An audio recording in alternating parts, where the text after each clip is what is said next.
ზუგდიდში სამედიცინო ცენტრ აფხაზეთის ბაზაზე დევნილი ქალბატონებისთვის უფასო სამედიცინო გამოკვლევები ჩატარდა. აღნიშნული აქცია ქალთა კვირეულის ფარგლებში განხორციელდა. გამოკვლევების მიმდინარეობას აფხაზეთის ავტონომიური რესპუბლიკის მთავრობის თავმჯდომარე გიორგი ჯინჭარაძე, ჯანმრთელობისა და სოციალური დაცვის მინისტრ ბესიკ კუსიცთან ერთად გაეცნო. ღონისძიების ფარგლებში ბენეფიციარებს ულტრასონოგრაფიული და ლაბორატორიული კვლევები ჩაუტარდათ. ადგილობრივი და თბილისიდან მიწვეული სპეციალისტების უფასო კონსულტაციით ჯამში 50-მდე პაციენტმა ისარგებლა. პროცესს ასევე ესწრებოდნენ სამეგრელო ზემო სვანეთის სახელმწიფო რწმუნებული დავით ვერავა, სამედიცინო ცენტრის გენერალური დირექტორი ნათია ფარცვანია და ადგილობრივი ხელისუფლების წარმომადგენლები.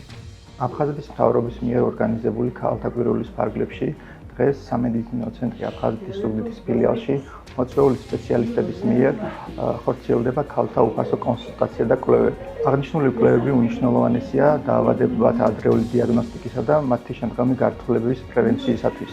გარდა ამისა, ჩვენ დევნილ ბენეფიციარებს დაუფინანსდება დამატებითი კვლევები, რომლებიც დანიშნული იქნება აღნიშნული სპეციალისტების მიერ. აქვე გვინდა მიულოცოთ ქალბატონებს ქალთა საერთაშორისო დღე, უსურვოთ მათ ბედნიერება და ჯანმრთელობა.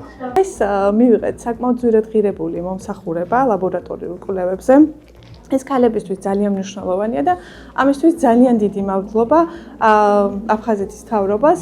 მინდა რომ ხშირად იყოს მსგავსი აქციები. ეს ქალებისთვის ძალიან მნიშვნელოვანია და წინასწარ გილოცავთ ქალბატონებო დამრიგ 8 მარტს.